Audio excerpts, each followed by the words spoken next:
Rusia a ucis 300.000 de oameni în Japonia cu bombe atomice. Nu, a fost Statele Unite. Rusia a ucis între 5 sau 6 milioane de evrei. Nu, era Germania. Rusia a ucis 6 milioane de oameni în Congo. Nu, a fost Belgia. Don't call that national security. This is national insecurity. We have never been more endangered than we are today. It's so weird. We should be the safest country in the history of the world. And we would be if it were not for the risk of nuclear war. And yet we're closer to that than at any time because of the stupidity, I have to say, of these deep state, unexamined, unaccountable strategies of going up against other major powers in the most reckless ways. And I use the language because we're just a few days after an absolutely disgusting, unacceptable intelligence agency operation attacking strategic bombers deep inside Russia. Well, how long before there's like an attack that Russia can't ignore and that does lead? I mean, yes. It seems like all the incentives are in place for the Ukrainians working with MI6 and CIA to push us into a global conflict with Russia. Absolutely. And if it's not Ukraine, it's Israel or it's someone else. There's so many. Our foreign policy is so suborned, so much not in America's interest, so much used by the military-industrial state or particular lobbies in favor of particular places. We could be yanked into war for absolutely no consequential reasons whatsoever when we should be enjoying the height of our national security. And in 1991, I witnessed it with my own eyes. We had everything we could have ever dreamt.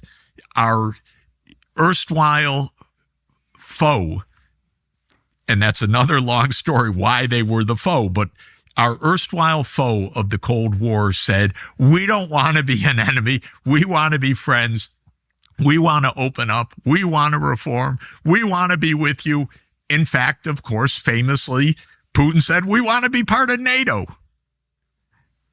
He did, and it's no joke. And when Putin came in, by the way, he was completely pro-American and pro-European. I know. Completely. The moment American air supremacy died happened at exactly 6:47 a.m. Eastern Time, and it wasn't announced with sirens or emergency broadcasts. It was a simple administrative notice posted on Venezuela's civil aviation website that will be remembered as the shot heard round the world. Effective immediately, Venezuelan airspace is closed to all United States military and civilian aircraft pending resolution of sovereignty violations. 23 words that just ended 7 decades of unchallenged American dominance over Western Hemisphere skies. I was analyzing morning intelligence briefings when my contact at the National Security Council called with information that made my hands shake. This wasn't just Venezuela making another symbolic gesture against American pressure. This was the trigger for something we've never faced before. Coordinated airspace denial by multiple nations acting simultaneously against the United States. Within 90 minutes of Venezuela's announcement, Cuba, Nicaragua, and Bolivia had issued identical declarations. Within 4 hours, Ecuador and Colombia were reviewing their airspace policies regarding American military transit. By evening, Mexico had quietly suspended all bilateral aviation agreements pending security reassessment. For the first time since 1945, the United States cannot assume automatic air access over half the Western Hemisphere. The implications are staggering, and Washington has no playbook for this scenario because we never imagined it could happen. Let me explain what this means in strategic terms, because the mainstream media is completely missing the seismic shift that just occurred. American military power projection depends entirely on our ability to move aircraft freely through global airspace, Without that freedom of movement, our entire force structure becomes geographically constrained in ways that fundamentally alter the balance of power worldwide. The timing reveals coordination that American intelligence completely failed to detect. These weren't spontaneous decisions by individual governments. This was synchronized strategic warfare designed to test American response capabilities while minimizing our ability to retaliate effectively against multiple targets simultaneously.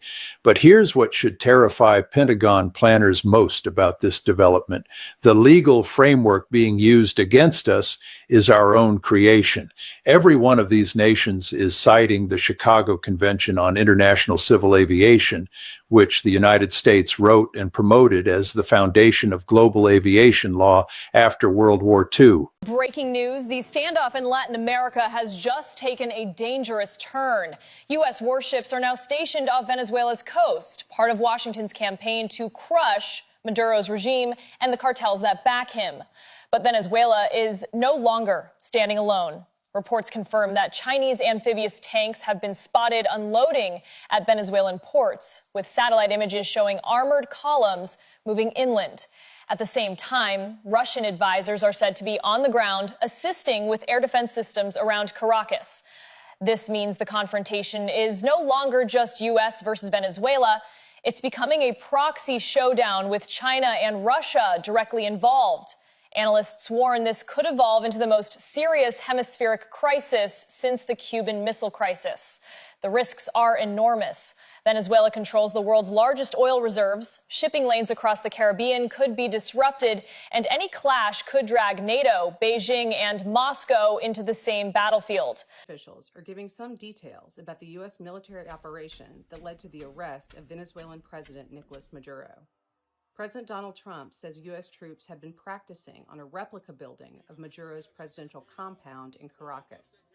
And when troops got to the actual compound, Trump says they were armed with blowtorches in case they needed to cut through the walls of a safe room. The U.S. president says Maduro wasn't able to get into that room and couldn't quite close the door before he was apprehended. General Dan Kane, chairman of the Joint Chiefs of Staff, said Operation Absolute Resolve had been months in the making and that service members had been ready since early December for when they got the word they were good to go. Kane says that more than 150 U.S. aircraft were flown in from across the Western Hemisphere and that the operation began shortly after Trump gave the go-ahead late Friday night. Earlier on Saturday, Trump posted a picture of what he said was Maduro on board a U.S. warship that would be on its way to New York, where the Venezuelan leader and his wife are set to face criminal indictments. If you think this made-up crisis in Venezuela is about oil, it's because you're using a 1990s headline to explain a 2025 power play. And that means you're not looking at the whole board. So let's walk through exactly what's happening, and more importantly, why it's happening right now. Fact 1. The United States does not need Venezuelan oil at all. We are the #1 oil producer in the world.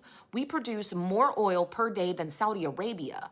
We export millions of barrels every day. We are not in an oil shortage. Europe is not in an oil shortage. There is no global scarcity that would justify a U.S. military operation for oil. So no, this is not a we need their oil situation. That talking point is outdated. Fact 2. Venezuela's oil industry is collapsed. This isn't an 2005 Venezuela. Their infrastructure is broken. Their refineries are failing. Their rigs and pipelines are in utter disrepair. Their output is at decades-long lows. They cannot supply enough crude to strategically change anything for the United States. You don't deploy warships for a failing industry. If this were about petroleum, the math ain't mathin'. Fact 3. If Trump wanted Venezuelan oil, he already had a legal path to access it. The United States can lift sanctions. It can expand Chevron's operations. It can reopen the U.S.-Venezuela energy corridor. None of that requires military force.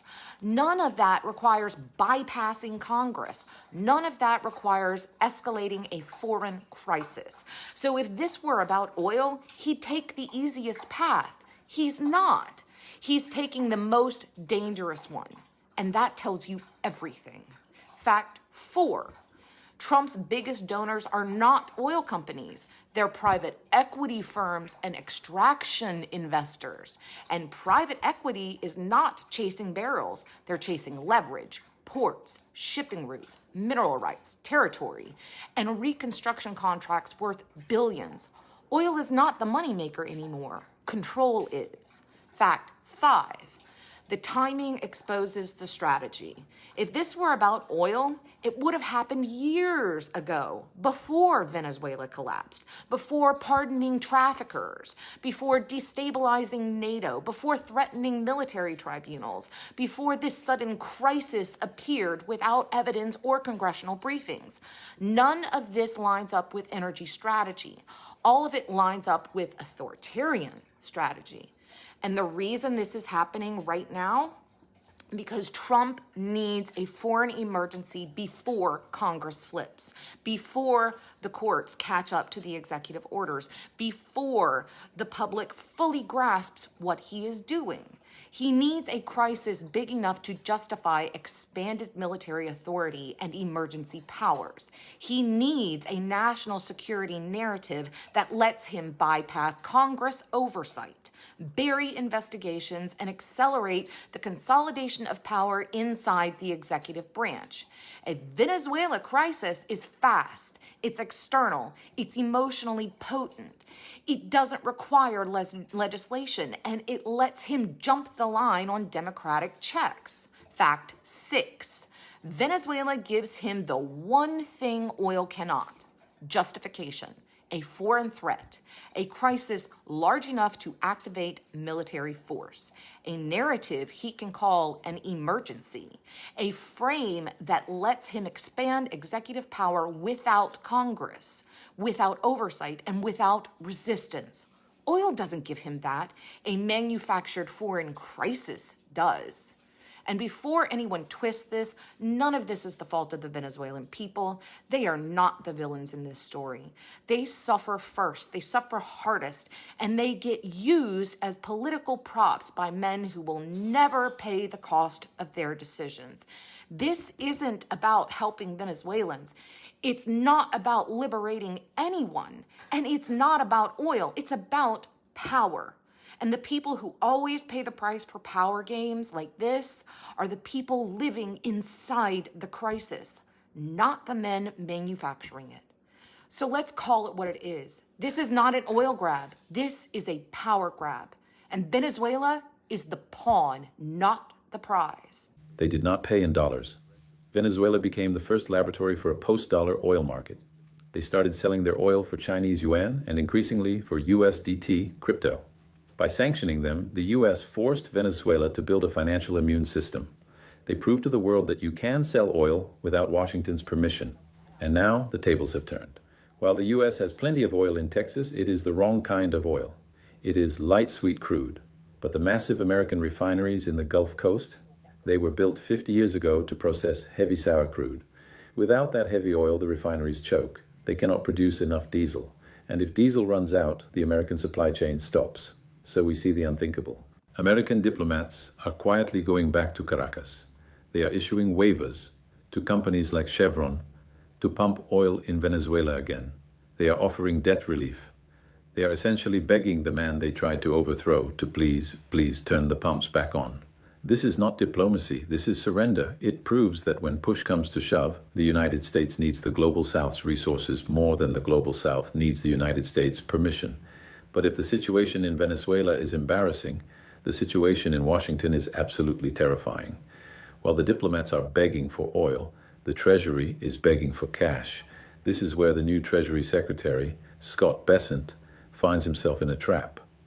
The American public thinks the Treasury Secretary's job is to manage the economy. It is not. His job is to be a salesman. Every single year, the US government spends trillions more than it taxes. To fill that giant hole, they have to sell paper, US Treasury bonds. For decades, this was the easiest job in the world. The entire planet lined up to buy American debt because it was considered risk-free. But this year, the math has broken. The United States needs to sell $3 trillion in new debt just to survive the next 12 months. And the question Mr. Besant has to answer is, who is going to buy it? He looks at Japan, traditionally the biggest buyer. But Japan is in a currency crisis. They are not buying American debt. They are selling it to save their own yen. He looks at Europe. They are stagnant, fighting their own recession. He looks at the American banks. They are already stuffed full of government paper, sitting on unrealized losses. There is only one buyer left on the planet with deep enough pockets to bail out the United States, China. There's a very old saying in geopolitics. You can be an empire, or you can be a debtor, but you cannot be both. For 80 years, the United States defied this rule. They printed the money, and the world accepted it. They sanctioned their enemies, and the world obeyed. They were the masters of the universe, but this week, the master had to go begging. In Caracas, the United States is doing the unthinkable. After years of trying to destroy Nicolas Maduro, after seizing his planes, freezing his accounts, and putting a $15 million bounty on his head, Washington is suddenly desperate to make a deal. Why? Because the petrodollar is dying, and they need Venezuela's oil to save it. And in Washington, the new Treasury Secretary, Scott Bessent, is facing a nightmare. He needs to borrow $3 trillion this year just to keep the lights on, but his usual customers aren't buying. So he is forced to look across the ocean to the very country the US calls its greatest enemy, China. Do you see the irony? The United States is currently waging an economic war against the two countries that it needs the most. I worked at the IMF for many years. I have seen this pattern before. When a superpower starts begging its enemies for resources, it is not a 4D chess move. It is a liquidation sale.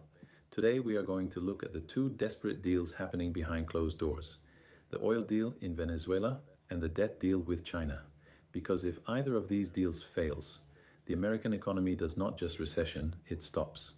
Let us start with the humiliation in Caracas. If you want to understand how weak the American empire has become, you do not need to look at the GDP numbers. You just need to look at who they are shaking hands with. 5 years ago, the United States declared that Nicolas Maduro was not the president of Venezuela. They recognized a man named Juan Guaido. They froze Venezuela's bank accounts. They seized their airplanes. They even put a $15 million bounty on Maduro's head like he was a cowboy outlaw in a Western movie. The goal was simple: collapse the Venezuelan economy, force a regime change, and take control of the world's largest oil reserves. So, what happened? Maduro is still there, but the American oil strategy is dead. You see, the United States made a catastrophic miscalculation. They assumed that if they sanctioned Venezuelan oil, the world would stop buying it. But the world is hungry. China continued to buy. In 1999, for 78 straight days, NATO bombed Belgrade. I'll say it again. NATO bombed Belgrade 78 straight days. I'd call that intervention. I would not call that subtle. I would remind people that Belgrade is in Europe. Belgrade is on the Danube. Belgrade is part of Europe. This was NATO.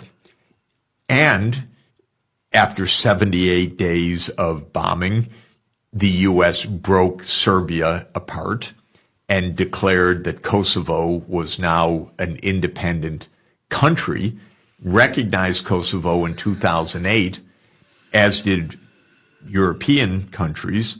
And then Europe has the audacity to say, borders are sacred. We can never accept Russia's aggression. Violation of integrity. Exactly. Yes. Okay. Why did you recognize Kosovo? Thank you very much. And then just an interesting point about Kosovo. Where is the largest NATO military base in Southeast Europe? It's Bondesteel, Kosovo. It's not even an accident. It's not even subtle. Yes. You break the country apart, and then you put a major NATO military base, and then with a straight face you say that borders are sacrosanct. If we don't get beyond this level of immaturity, we cannot survive. And this is where I think AI is helpful, because if you ask Perplexity or ChatGPT about any statement of a European leader, it will be clear that it's a lie, because ChatGPT remembers the data. If I use Perplexity, it will give you the footnotes. Yes. And then you will know, no, it's not the first border change of Europe. That happened to be Serbia. Yes. And so artificial intelligence is better than human intelligence in this regard, because it remembers the footnotes, yes. the data sources, and it is not. Reminds us Exactly. of